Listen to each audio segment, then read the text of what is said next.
Hello Gemini, Sun, Moon, Rising, and Venus signs. Kamusta kayo? Sana po nasa mabuti kayong kalagayan. Welcome back po sa Star Tarot. Kung bago kayo dito, welcome din kayo. Thank you sa inyong support. I truly appreciate it. God bless you all.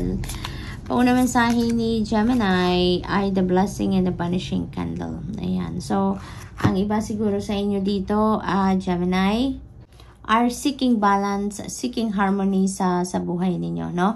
Maaring in the past talaga, in the recent past, aligaga kayo, you have too much on your plate, busy kayo, maaring nakakaramdam kayo ng discomfort na sa sarili ninyo, no? Yung malalaman din ninyo, 'di ba? Nararamdaman natin kapag wala tayo sa balanse, dahil hindi tayo mapakali, parang hindi tayo nakakapag-concentrate, hindi tayo nakakapag-isip, yung parang lagi tayong aligaga, no?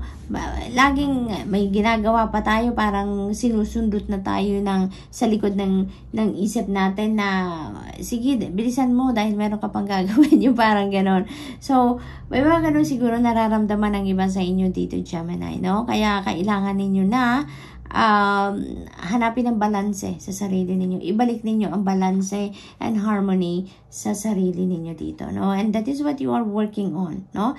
Maaring pinapakinggan nyo na talaga ang sarili ninyo, pinapakinggan ninyo ang gut instinct ninyo, pinapakinggan ninyo dito ang wisdom of your body, tinitignan ninyo na oo nga, kailangan nyo ng ibalanse ang sarili ninyo, no? Nang sa gayon maging maayos na uli, maaliwalas, maluwag, no, ang kaisipan ninyo at ang pakiramdam ninyo, no? So, we have Samhain sending. Ayan.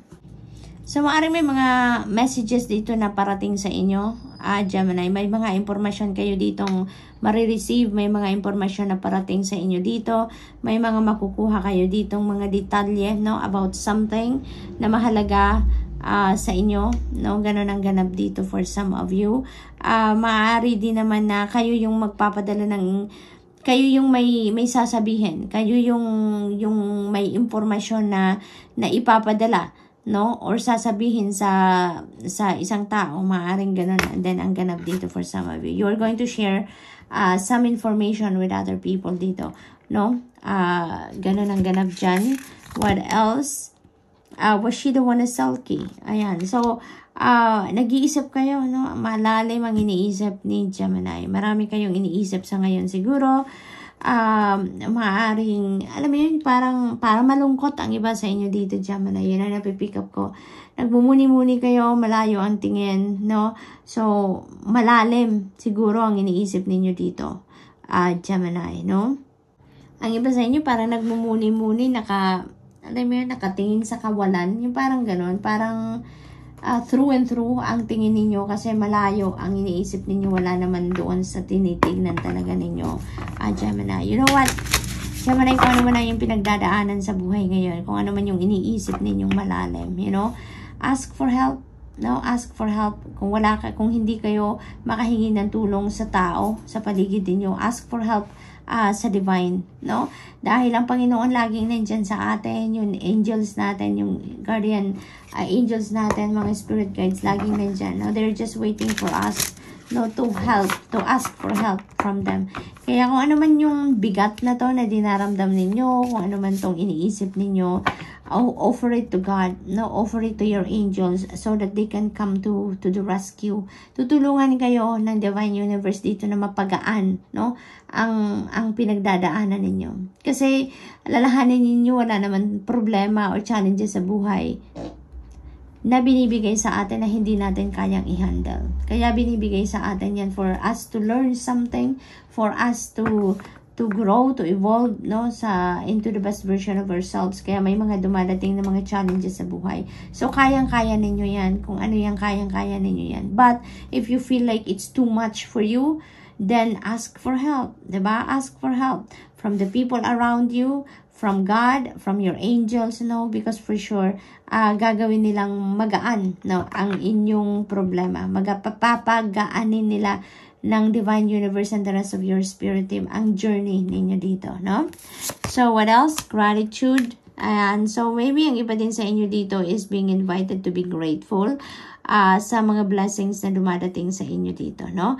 Maaari din naman na very grateful talaga kayo lagi sa kung ano man ang sitwasyon na dumadating sa buhay ninyo, sa anumang mga biyaya na dumadating sa buhay ninyo. Maybe also, hindi rin kayo magkamayaw, no, sa tuwa. Lagi kayo nagpapasalamat. So, maaaring ganun din ang sitwasyon dyan. Maaaring, pinakita din sa akin ng guides ko yung number 6. And number 6 resonates with family and relationships. So, maaaring nagpapasalamat kayo because nandyan ang inyong pamilya lagi to support you, no? Maaaring ganun ang ganap dito for some of you. Renewal, there is a need for you dito to focus on change, no? To embrace changes sa buhay ninyo. Kasi maaaring may mga bagay dito na kailangan na ninyong itapon, may mga bagay dito na kailangan na ninyong i-let go sa buhay ninyo because it doesn't serve your highest good. It's not supporting your soul's growth. It's not supporting your evolution as a person, you know, kaya kailangan na ninyong tanggalin yan sa buhay ninyo, no? We also have the golden frog, and golden frog resonates with prosperity and abundance, no? Gemini, tanggalin nyo na yung mga negativity sa inyong sarili, sa inyong energy field, sa inyong isip, sa inyong puso. Nang sa gayon, pumasok ang magagandang bagay, pumasok ang mga blessings sa buhay ninyo, tulad na lang ng prosperity and abundance na hatid ng frog energy na ito, no? So, what else? We have chaos. Ayan. So, magulo talaga ang isip siguro ninyo ngayon, Gemini. Maari talaga na it's either you are confused or you are conflicted. Marami sigurong laman ang isip ninyo. Nagtatalo siguro ang isip at ang puso ninyo. Yung ganun ba, no? Meron ako na pick up dito na kaba. May kabang nararamdaman ng iba sa inyo dito, Gemini. And you know what, Gemini? Don't carry it all. You don't have to carry all the burden by yourself, no? Alalahanin ninyo na maraming tao sa paligid ninyo ang maaring makatulong sa inyo, makapag-assist sa inyo. And most importantly, the spirit realm is there. Magdasal ka, Gemini. Huwag kang panghinaan ng loob. Huwag kang don't despair and don't lose hope, no? Dahil laging may pag-asa. Lagi at laging merong bagong buhay na naghihintay sa atin. Di ba, may kasabihan na there is always a rainbow after the rain. Kaya, merong magandang buhay, merong kaginhawaan sa buhay na naghihintay sa inyo after nitong kung ano man ang mga chaotic situation na to or difficult situation na meron kayong pinagdadaanan sa ngayon, no, Gemini? This is not going to resonate with everyone, so just take as it resonates po, okay? Kaya yun lang, no? Wag lang kayong mawala ng pag-asa, magdasal kayo at mag-focus lang kayo sa kung ano ang magagawa ninyo para sa ikakabuti ng inyong sitwasyon, para sa ikakasolve ng inyong problema. You know, doon ka na lang mag-focus. Don't focus on the problem itself, no? Dahil alam mo na kung ano ang problema. So, ngayon, ang dapat nating pag-focusan, paano natin malulusutan ng problema yan. Paano natin magagawang mag-improve ang sitwasyon natin sa ngayon. Okay? Pasasaan ba at matatapos din yan? Diba? Sabi nga, diba, kahit nga yung super typhoon tumitila din. Kahit gaano kalakas ang bagyo sa buhay natin, matatapos at matatapos din yan. Huhupa din yan. Kaya ganun din ang mga problema sa buhay, Gemini. Matatapos din yan. Ano? In God's perfect timing, everything will fall into its right place at malalampasan nyo din yan. Okay? So, we also have Ace of Wands. This is a new beginning energy.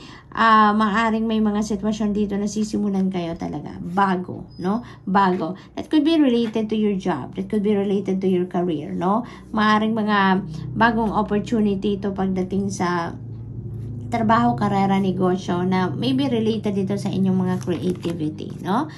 For the full energy, definitely this is newness. So, marami talagang pagbabago magaganap dito sa buhay ninyo. You are embarking on a new path, on a new endeavor, no? You are entering a new situation dito sa buhay ninyo, Gemini. So, what else? We have justice. You are getting what you deserve dito, Gemini. Kung ano ang para sa'yo, yun ang makukuha ninyo, no? For others of you, justice will be served, no? Justice will be served. Lalo-lalo na kung meron kayong pinaglalaban sa korte sa ngayon, kung ano man yan, makukuha ninyo kung ano ang para sa'yo, no? At kapag meron kayong ipinaglalaban sa korte, pag lumabas si Justice card, ibig sabihin nito na kung ano man ang magiging desisyon ng korte, that will be in your favor. So, good luck sa iyo, Gemini. So, that's all I have for you for the week. Maraming salamat po sa inyong panonood.